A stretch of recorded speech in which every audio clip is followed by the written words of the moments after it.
It was at the 11th hour of the 11th day of the 11th month in 1918 that an armistice was signed to end hostilities in World War I. In 1921, an unknown World War I American soldier was buried in Arlington National Cemetery as a symbol of all the unknown soldiers who gave their lives in the defense of freedom.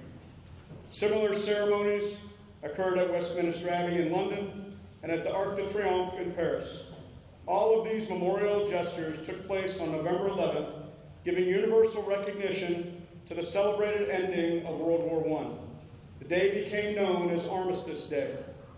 Armistice Day became a national holiday in 1938.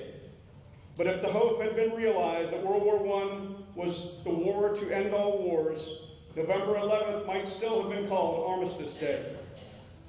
However, only a few years after the holiday was proclaimed, war again broke out in Europe. 16.5 million Americans took part. More than 400,000 Americans died in that service. In 1954, President Dwight Eisenhower signed a bill proclaiming November 11th as Veterans Day, a day to honor all veterans and their service.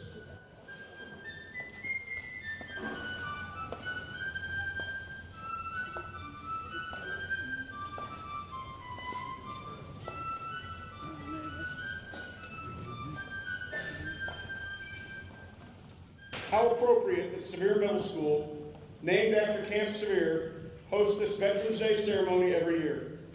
Camp Sevier was an Army training camp built towards the end of World War I. Over 100,000 soldiers trained here before being transferred to the war in Europe. Exactly 100 years ago, the 30th Division, nicknamed Old Hickory, trained at Camp Sevier and received more honors than almost any other division in World War I. The 30th Division is credited with breaking the unbreakable Hindenburg Line located on the border of France and Belgium, thereby helping to bring World War I to a conclusion. For like the 100,000 men who came through Camp Sevier, and like the 4 million men of the American Armed Forces who were drafted or were already in the armed forces at the time that America entered the war in 1917, those men and women made a choice. They made a choice that freedom was worth defending. They made a choice that their own comfort and joy was not as important as the comfort and joy of countless millions of their fellow citizens, of their families, and of the citizens of nations they had never seen. The men and women that are here as our honored guests also made choices. None of them would tell you that they are heroes, but they did make heroic decisions. And that was to make choices.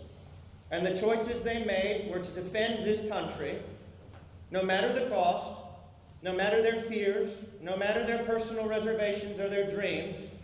They put on uniforms, their families risked suffering and untold hardship at home, and they went out so that you and I could have choice, so that we could make choices. And this school stands here on the grounds of Camp Sevier also with that mission in mind, so that you students can make choices. I cannot wait to see the choices that you will make. I cannot wait to see the choices you will choose that will change this world for the better.